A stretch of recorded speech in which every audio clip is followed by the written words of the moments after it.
स्वप्न महल। एक रात राजा कृष्णदेव राय ने सपने में एक बहुत ही सुंदर महल देखा, जो अधर में लटक रहा था। उसके अंदर के कमरे रंग बिरंगे पत्थर से बने थे। उसमें रोशनी के लिए दीपक या मशालों की जरूरत नहीं थी। बस जब मन में सोचा, अपने आप प्रकाश हो जाता था और जब चाहे अंधेरा। उस महल में सुख और ऐश्वर्य के अनोखे सामान भी मौजूद थे। धरती से महल में पहुंचने के लिए बस इच्छा करना ही आवश्यक था। आंखें बंद करो और महल के अंदर। दूसरे दिन राजा ने अपने राज्य में घोषणा करवा दी कि जो भी ऐसा महल राजा को बनाकर देगा, उसे 1 लाख स्वर्ण मुद्राओं का पुरस्कार दिया जाएगा।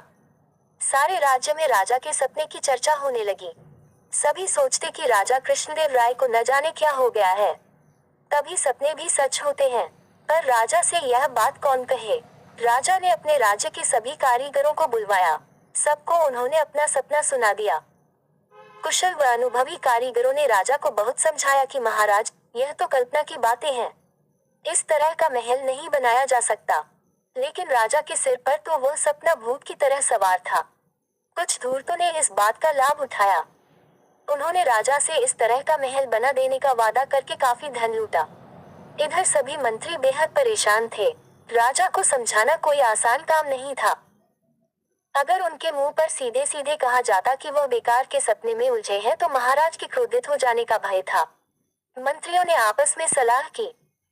अंत में फैसला किया गया कि इस समस्या को तेनालीराम के सिवा और कोई नहीं सुलझा सकता। तेनालीराम कुछ दिनों की छुट्टी लेकर नगर से बाहर कहीं चला गया। एक दिन एक बूढ़ा व्यक्ति राजा कृष्णदेव राय के दरबार में रोता चिल्लाता हुआ आ पहुंचा। राजा ने उसे सांत्वना देते हुए कहा, तुम्हें क्या कष्ट है? चिंता की कोई बात नहीं।